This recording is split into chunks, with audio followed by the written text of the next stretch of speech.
Welcome to Spirit Matters. This is Phil Goldberg on behalf of me and my co-host Dennis Ramundi. We're on hiatus now in the summer of 2022. So we're posting some interviews I recorded with leading spiritual teachers last year. They were part of a special series on Unity Online Radio under the title of my book, Spiritual Practice for Crazy Times. I'm sure you'll find them illuminating and inspiring. Enjoy.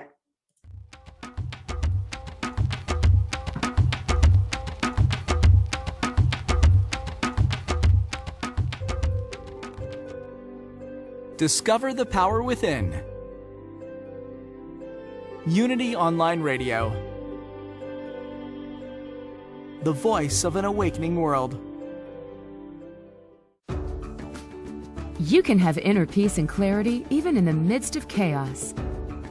Welcome to Spiritual Practice for Crazy Times with Phil Goldberg.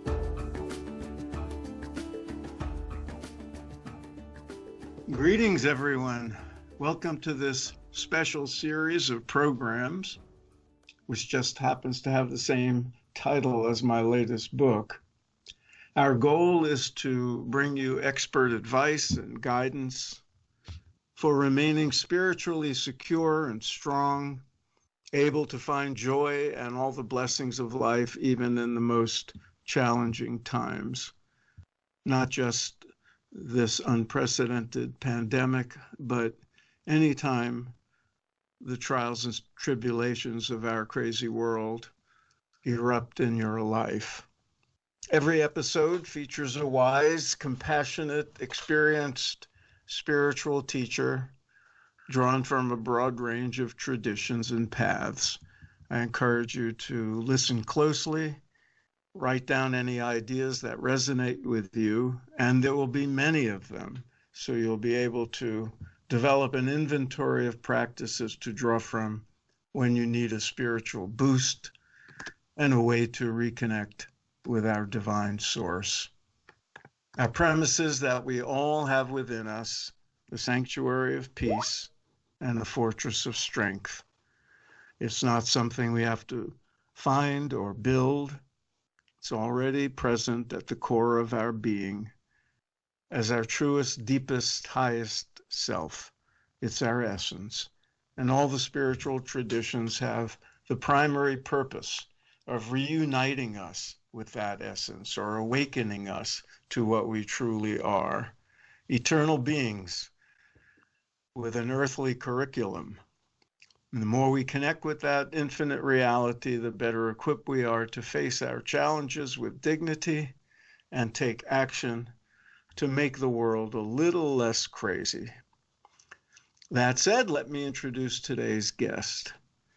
Mirabai Starr is an award-winning author of creative nonfiction and contemporary translations of sacred literature. She teaches and speaks internationally on contemplative practice and interspiritual dialogue, and she's also a certified bereavement counselor and a prolific author.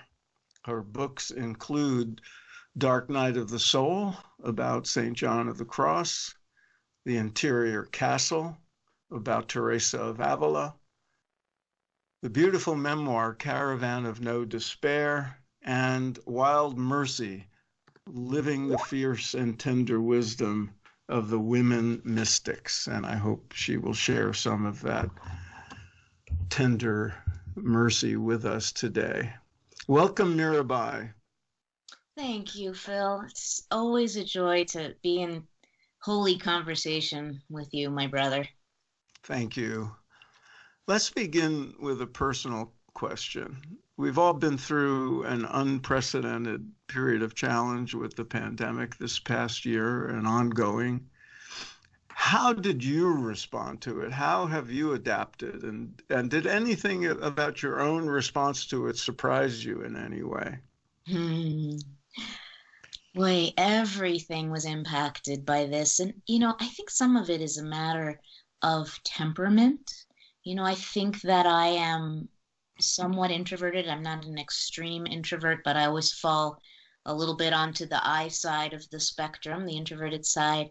And so it was a deep drink of water for me personally to be able to disengage from the compulsions of daily life.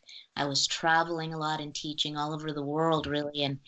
And even though it was exciting and I felt just bathed in grace with all of the deep connections that happened in that traveling and teaching life, I was really worn out and too much connecting.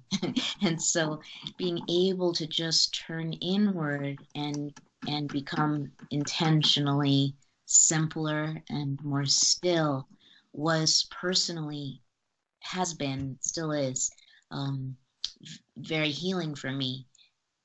At the same time, I've been very aware of the suffering in the world, and I hold those two things, the grace of of the privilege of the life that I live, able to teach online and so on, with the increased and unfolding suffering in the world. Yes, I understand that entirely. Holding those two things together.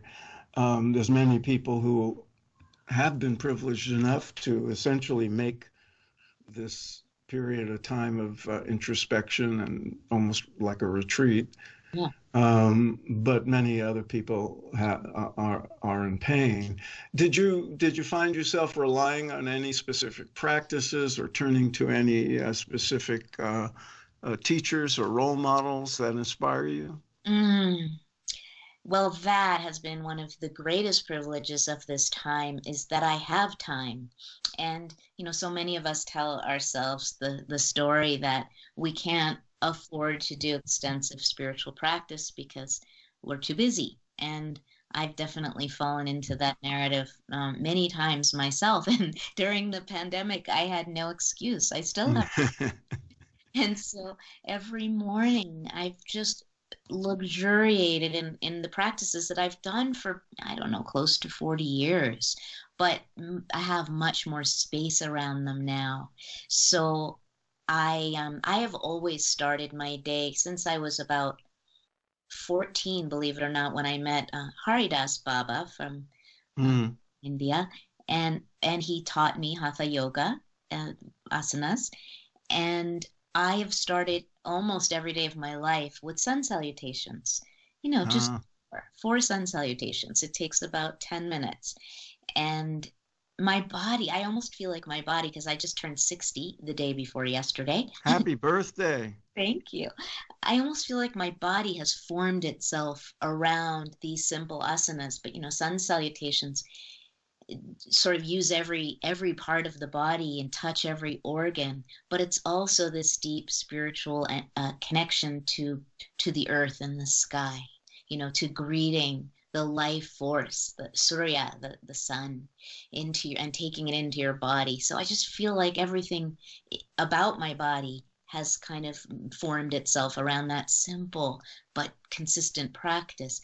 And the same thing with silent sitting practice. Not everybody is, as you beautifully point out, Phil, is sort of temperamentally inclined to sit on a cushion in silence with your eyes closed. I mean, there are many different ways to engage in contemplative practice, but that simple silent sitting practice has also been so much part of my life, my spiritual life, my daily life for so many years that I cannot separate myself from that practice. But during this past year, I've extended my yoga practice and I've extended my meditation practice.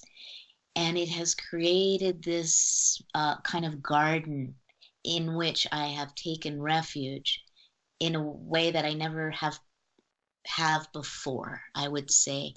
And I allow, am I talking too much in response to this question? Not at all. Okay. Thank you. I have allowed that meditation practice to morph day by day, depending on kind of what I'm facing that day or how I woke up. In other words, some days I feel this kind of deep hush in my being or an invitation to be quiet. And then I go to the cushion and I just sit. In Zen, it's in certain lineages, the practice is called just sitting. And I don't impose any of the many delicious methods and methodologies that have been taught to me over the decades. Other days, I'm feeling this kind of love longing in my heart, this devotional urge. And then I do japa. And japa, for those of you who are not familiar with that term from Hinduism, is the repetition of the divine names. But because I've been exposed to so many different spiritual traditions, even if I use a mala, which is the Hindu and Buddhist string of prayer beads, 108 beads, even if I use that traditional string of prayer beads in Hinduism and Buddhism, I might do a Sufi mantra, which is called dhikr, or the zikr, the repetition of the divine names, or I might do something in Latin or Hebrew or Greek. But I do a mantra, and that connects me with my spiritual heart in a way that my being is calling out for. Other days, I do certain kinds of breathing practices, pranayama practices that have been taught to me, that particularly one that my lifelong friend and mentor, Ramdas, taught me when I was probably 16, that I do when I'm sitting. And so, yes, I love that I have access to multiple spiritual technologies centering prayer in the Christian tradition, metta practice in the Vipassana tradition of sending loving kindness, starting with the self and expanding to all beings.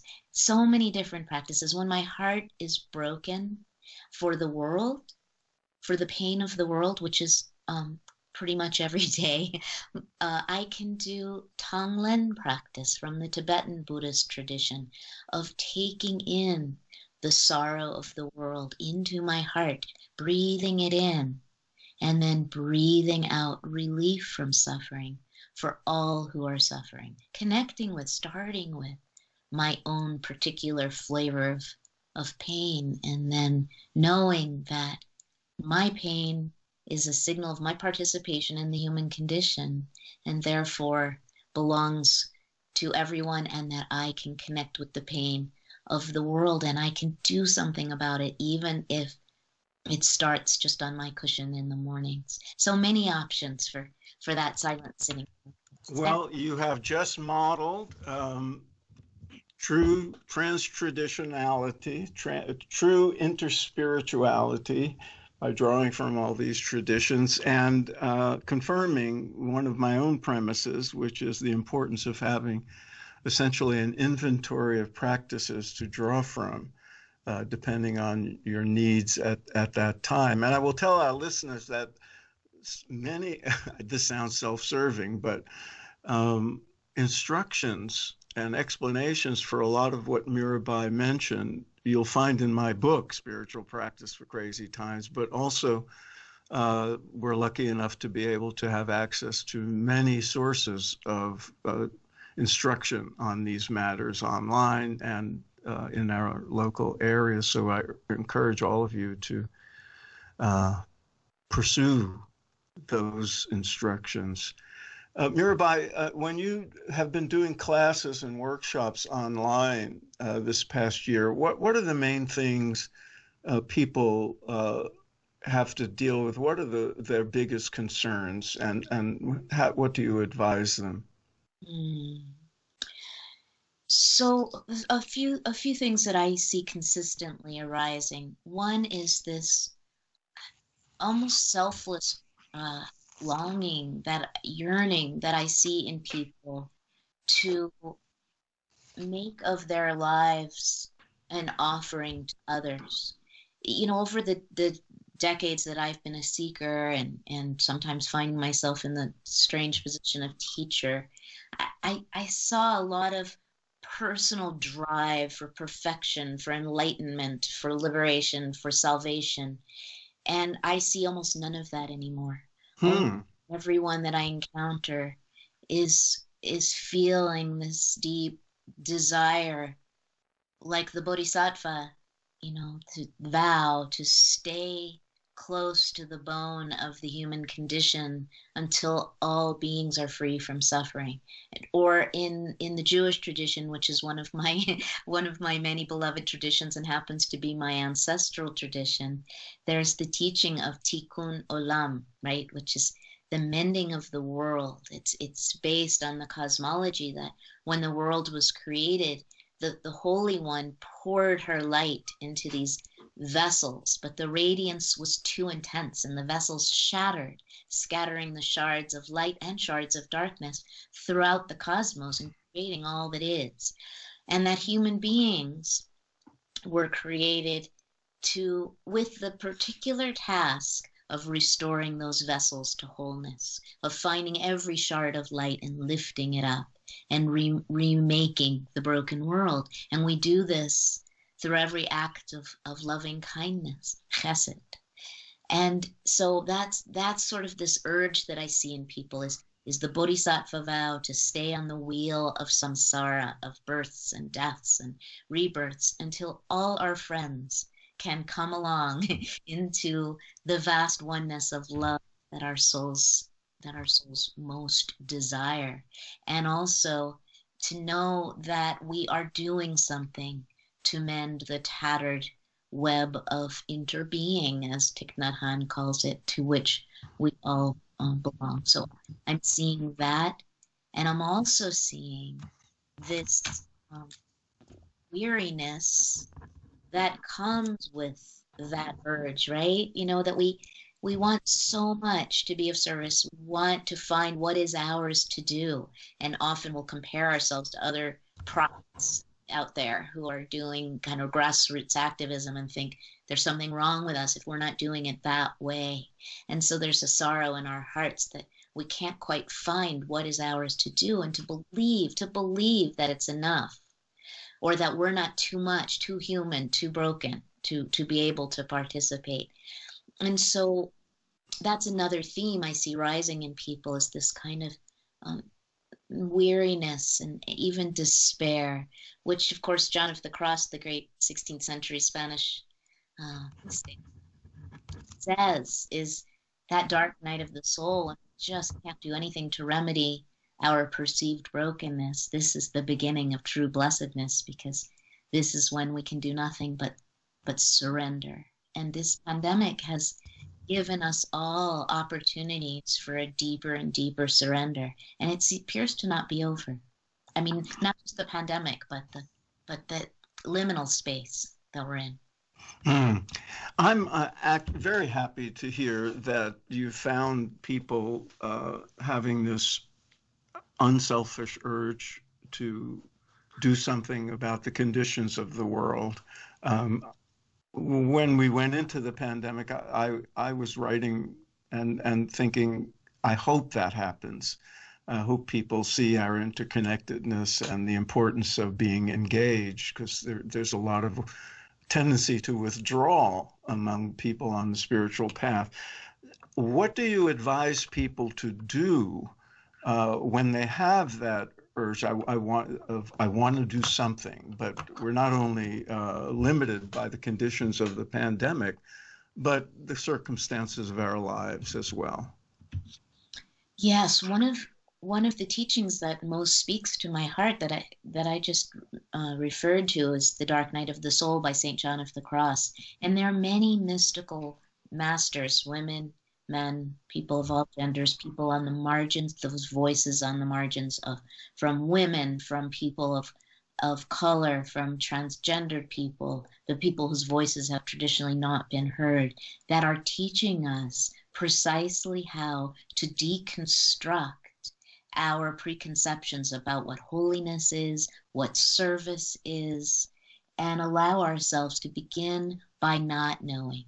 And I think that the way to find what is ours to do is paradoxically to release all of our ideas on what it is to be useful, to be of service, to be enough in this world. So one of my favorite practices has always been, and now more than ever, cultivating a Sabbath practice, a Sabbath once a week. So when I was a young single mom is when I started this practice, and it was when I could least afford to take a day a week off from the to-do list, the endless, overwhelming tyranny of tasks, right? And a Jewish friend said, you know, I know you light the candles on Friday night and you welcome the Shekhinah, the indwelling feminine presence of the divine. It's beautiful, Mirabai. But what about actually practicing this and keeping the Sabbath holy so that, in other words, when the sun goes down on Friday night, you light those candles, you welcome the Shekhinah, which is the spirit of the Sabbath, the feminine. It's really the sacred feminine.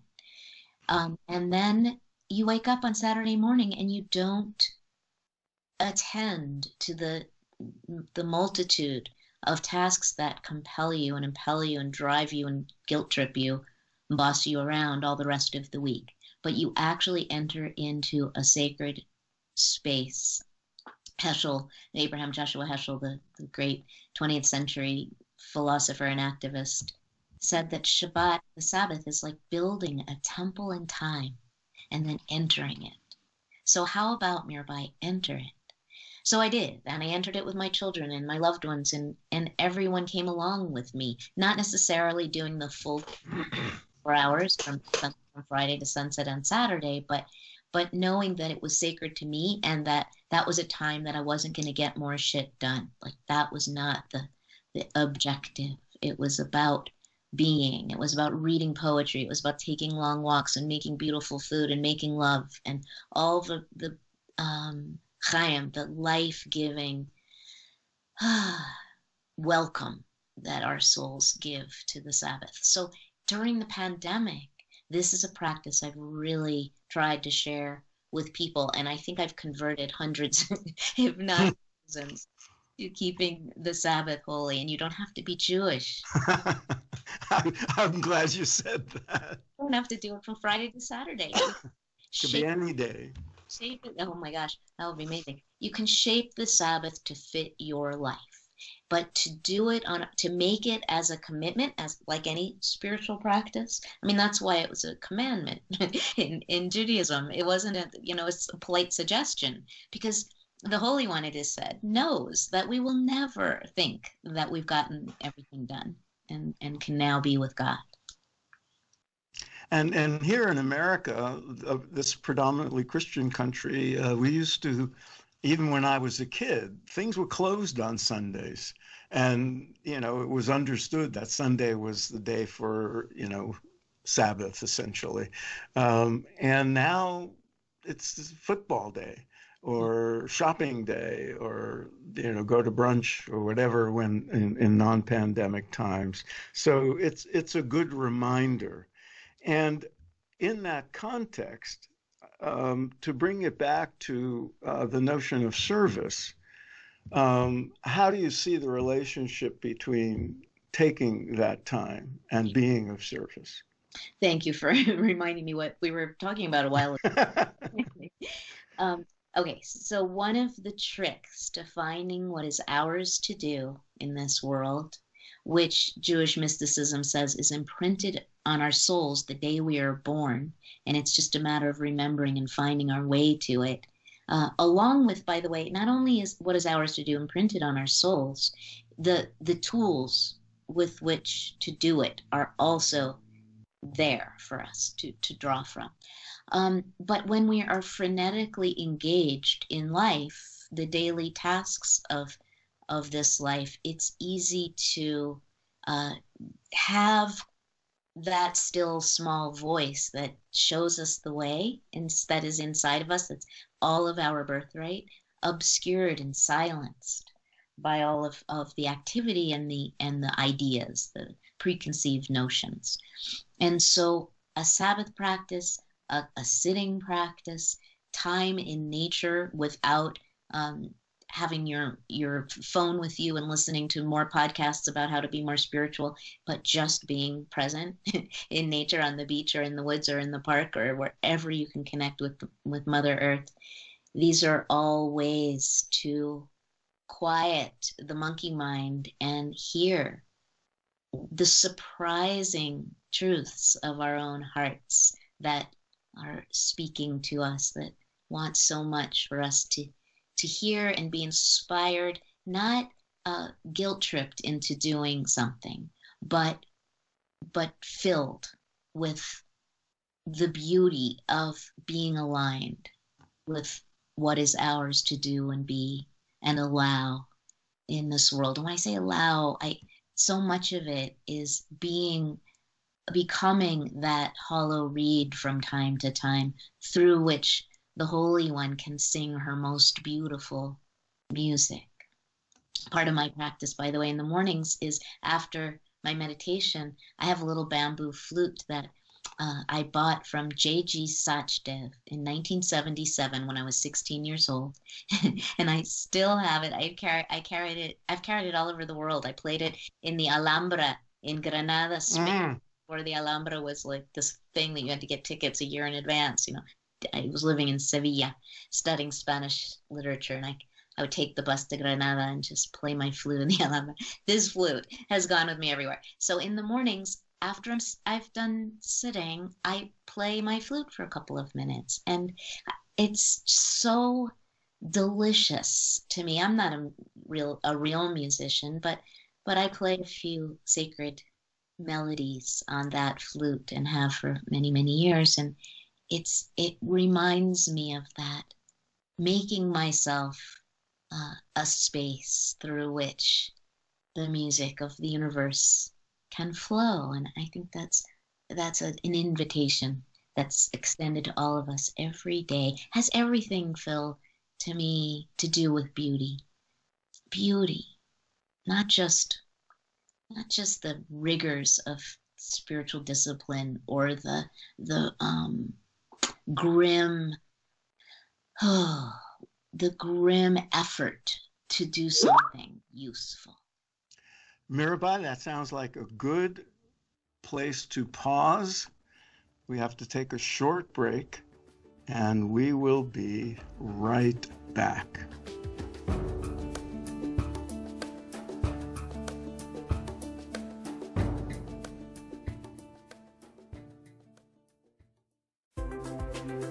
All are welcome. We're glad you found us. Unity Online Radio, the voice of an awakening world. Welcome back to Spiritual Practice for Crazy Times with your host, Phil Goldberg.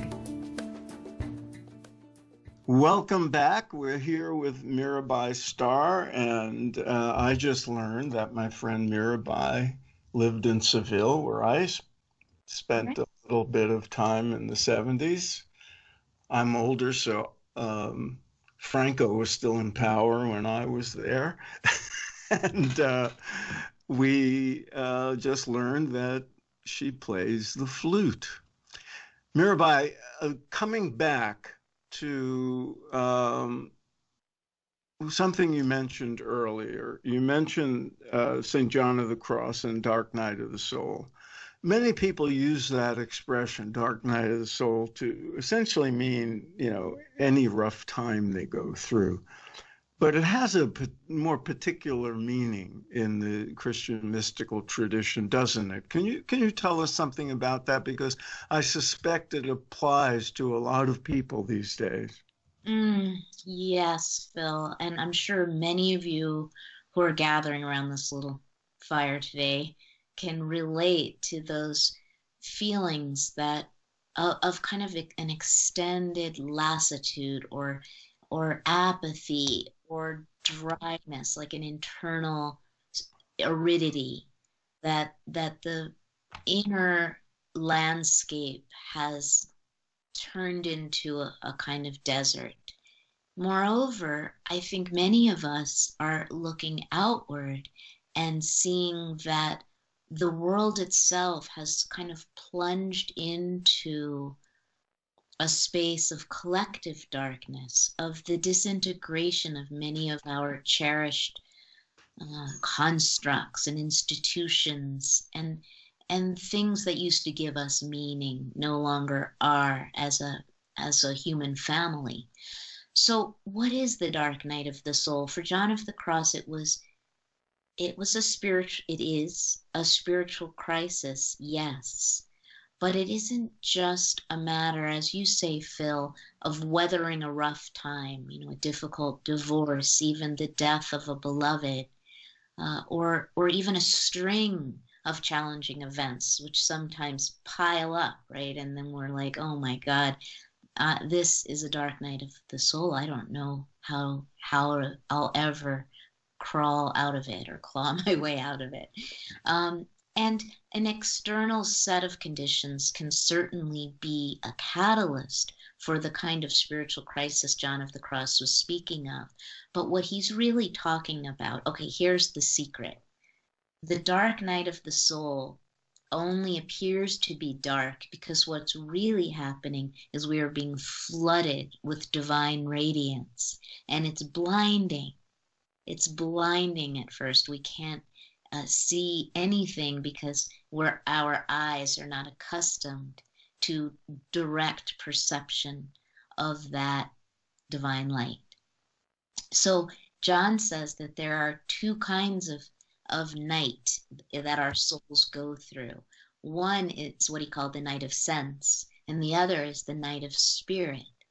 And in the night of sense, what's happening is that we are being kind of weaned from our spiritual attachments. So it's really interesting to have this conversation, Phil, about spiritual practices to help us get through crazy times, that keep us sane and grounded and balanced and able to be a source of peace and sanity for others, right? But what John of the Cross is talking about is that sometimes we get overly attached to our spiritual practices. And because we achieve this or attain a kind of spiritual high sometimes from engaging in these practices. When I do kirtan with Krishnadas, I get high, no doubt about it. My heart opens and warms and floods with a feeling of bliss. And that's wonderful. And that helps nurture our souls along the way.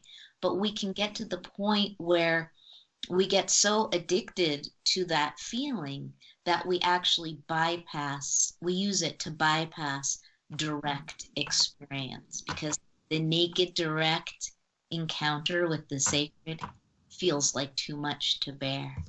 Mm-hmm. So that's the night of sense. And then the night of spirit is when our conceptual constructs collapse, where we can no longer prop ourselves up with any of our ideas about what the spiritual life is about or what ultimate reality is. And all of the ways we were attached to conceiving of God or the Tao or the Dharma or any of it becomes almost ridiculous, sounds ridiculous in our ears. Like, what does that mean? Our cherished prayers and vows and sacred literature and all of it scriptures feel meaningless. But this is important to go through and actually surrender to those periods of aridity where we no longer feel that felt sense of the sacred. We can no longer conceive of what it is, what it means, what the spiritual life is. And we must, John of the Cross says, stop messing around with the Master's masterpiece and just let her make art out of us and just be still. It's very interesting that you should mention this kind of despair and disillusionment with the teachings we come to embrace. In my experience, people, especially in difficult times, will enter into that kind of maybe it was all bogus. Maybe all this is not true, everything I believed in. and then they have doubt, and then they feel guilty for having that doubt. Do you run into that, and what do you tell people? Oh, I do. That was beautifully said, Phil. All the time, people, yes, they think they're doing. And John of the Cross wrote about this in the 1600s, I mean the 1500s. All the time, people think that they're doing something wrong when they enter this period of aridity and unknowing. It's like, so there's two feelings that often are going on in a dark night of the soul. One is God has abandoned me.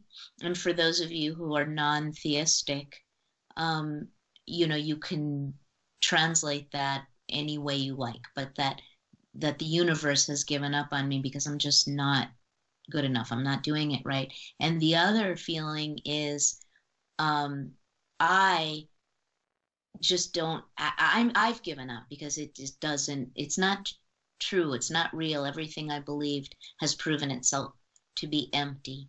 And so my advice is very similar to John of the Cross's advice, which is when you're having a spiritual meltdown, melt.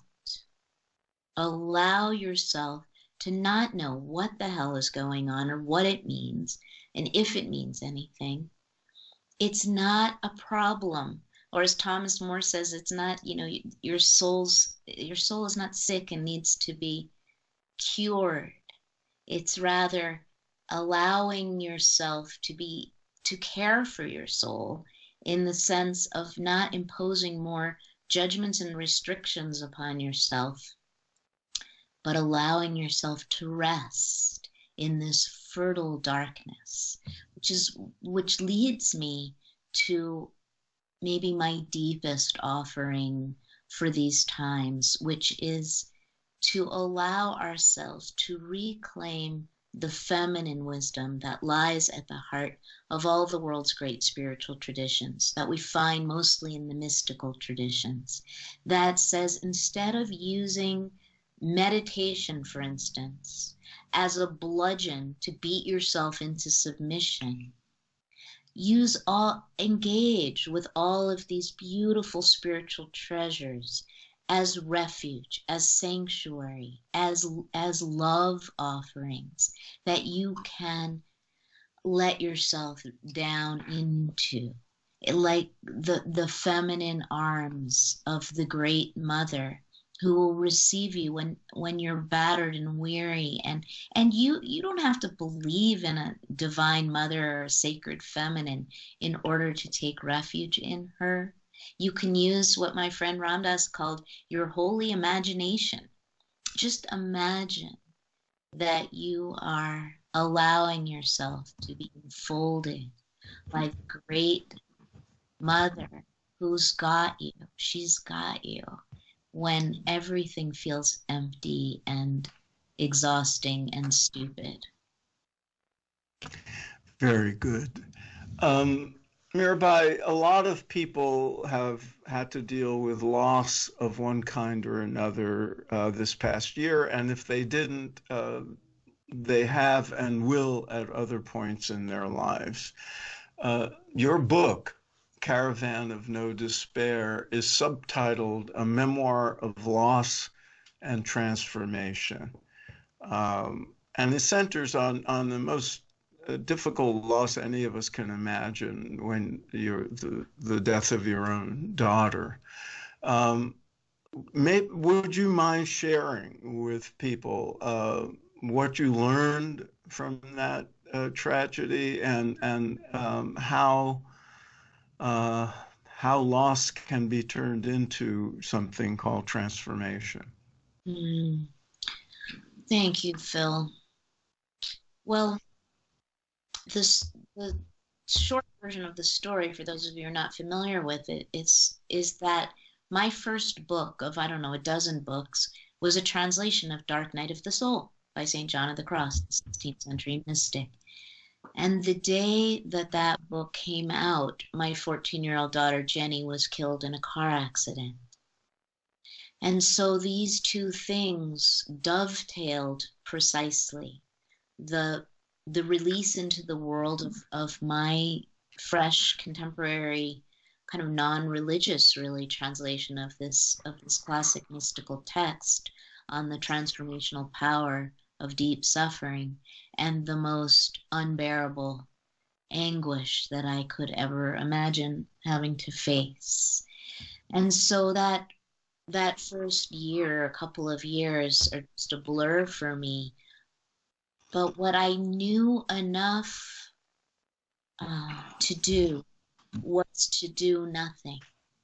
And I knew this from having become intimate with this very teaching of the dark night of the soul, in which John of the Cross, like a dear brother, a close, nurturing friend, invites us to just sit in the darkness and allow it to hold us, because there is absolutely nothing we can do through our own power to remake reality. And so slapping all kinds of spiritual ideas and platitudes and even actions known as spiritual practices upon it only increase that kind of dissonance that our souls are feeling. But by allowing ourselves to breathe into the deep darkness, the harrowing sorrow, the truth of the human condition, without the effort to fix it or change it, doesn't transform it, but it allows the possibility for transformation to unfold. Very good. To shift to another of your books, your most recent, as far as I can tell, Wild Mercy. The subtitle of that is Living the Fierce and Tender Wisdom of the Women Mystics. So we've covered a male mystic, John of the Cross. Who are the women mystics that you most are drawn to, and what can they offer us? There are so many. So that book, and yes, it is my most recent book, although I've just finished the first draft of a memoir about my mom, who's an incredible human being. The thing about Wild Mercy is that I was sort of excavating the jewels of the treasures of feminine wisdom across all the major world's spiritual traditions, right? And in the process of doing so, I fell in love with every one of these women mystics, and also the goddesses and the archetypes of feminine wisdom from Hinduism, Buddhism, Taoism, Christianity, Islam, Judaism. And so there are a few that I would say have become my true allies along the way, that are kind of always with me.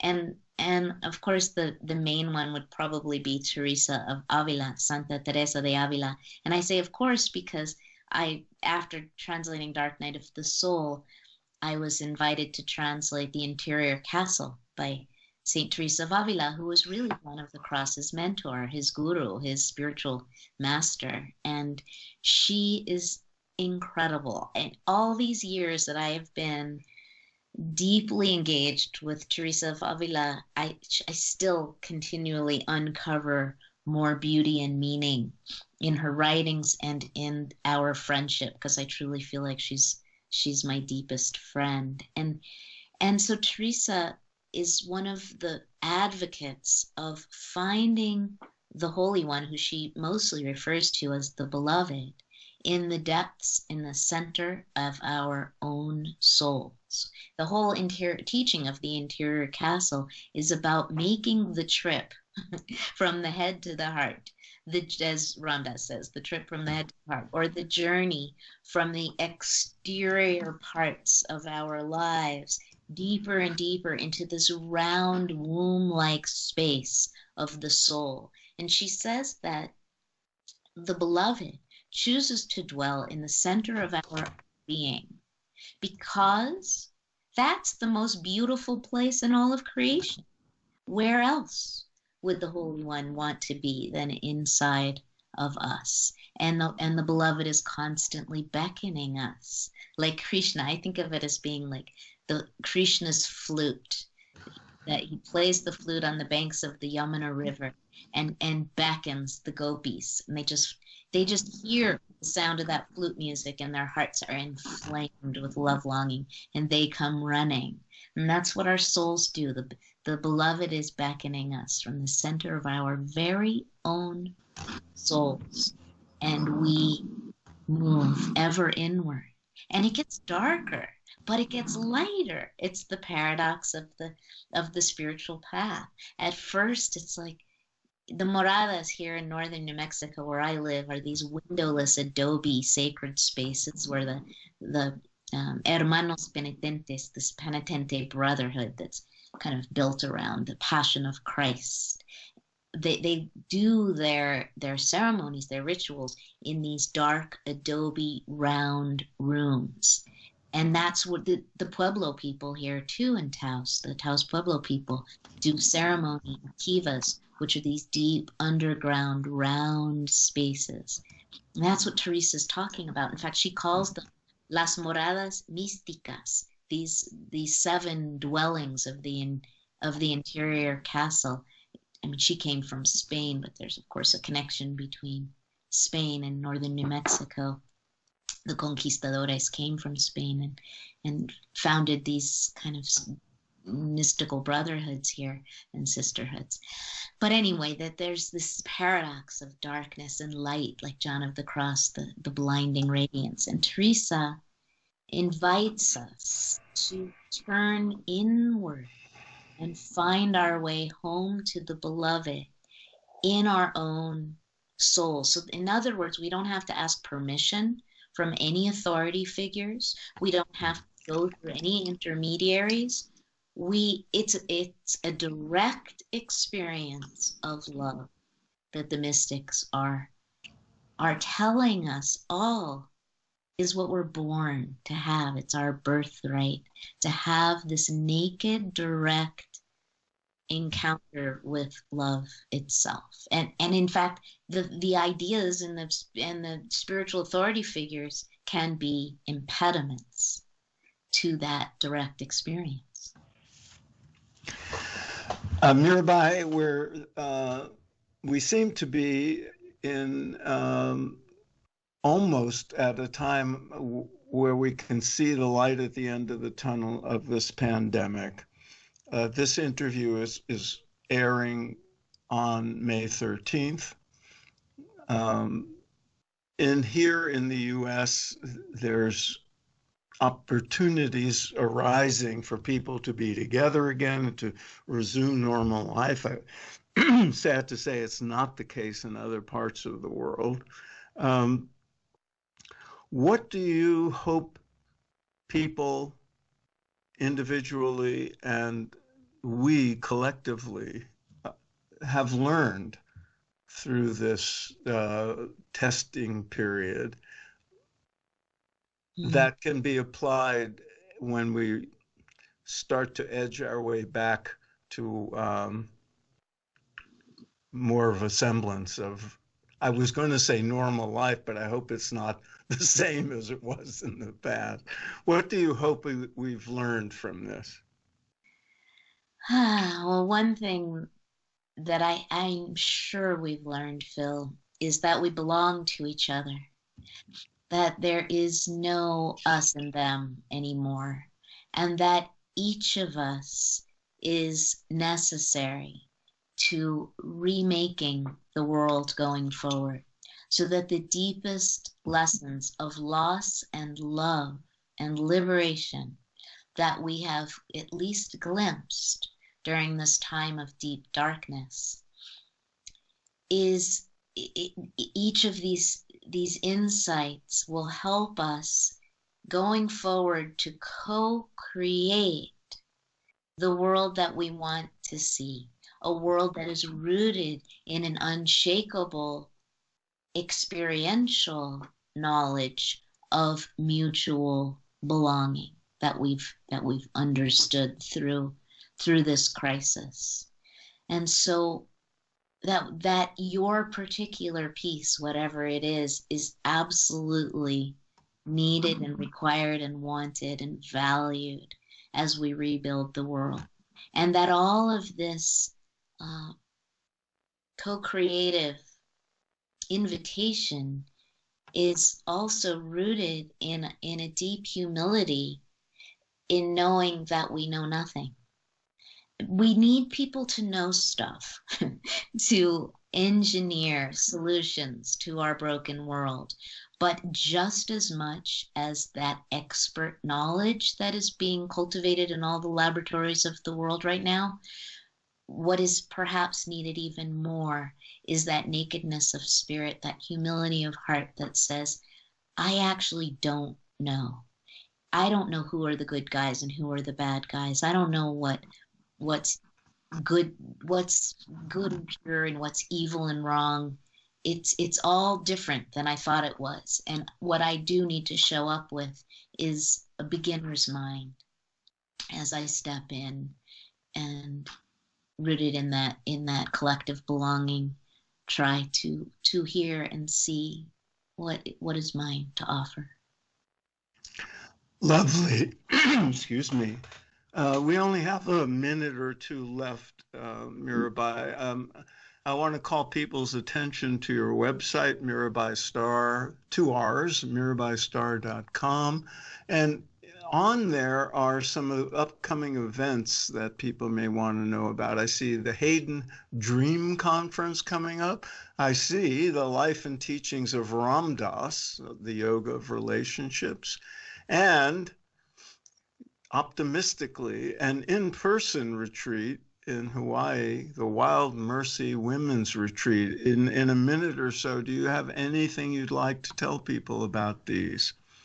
Thank you, Phil. Well, actually, there's one I'm super excited about that hasn't been posted yet because it's not quite ready, but Andrew Harvey and I are going to be doing a year-long Global Mystics Immersion program through the Shift Network starting in August. So you can keep your eyes open for that. But it's almost like a mystical seminary.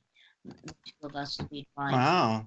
And we should, I'll tell people in case you're tuning into this series for the first time that my first guest on this series was Andrew Harvey. Mm-hmm. So you can hear him there. Wonderful. That sounds great, actually. Mirabai, thank you so much. I'm sure everybody listening has learned a great deal. I hope you've all been taking notes. Of course, you can listen to it again. It will be archived on Unity Online. And look for more from Mirabai at mirabaistarr.com. And be sure to join me next week when we'll have another wise and wonderful guest. And you can find me at my website, philipgoldberg.com. You can sign up for my mailings and learn more about my work. And of course, read my books, especially Spiritual Practice for Crazy Times. And look at the archive of the other podcasts that I co-host, Spirit Matters. We have a couple of hundred or more interviews, including Mirabai, who shares the record for most appearances at 4, and Andrew Harvey and many other people. And look for the Spirit Matters Talk YouTube channel as well and subscribe. Meantime, be well, be strong, be safe, and we'll see you next time. Thanks again, Mirabai.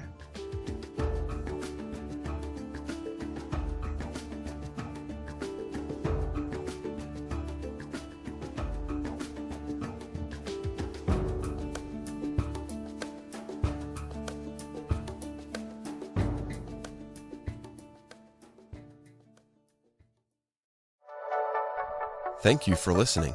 This is Unity Online Radio, the voice of an awakening world.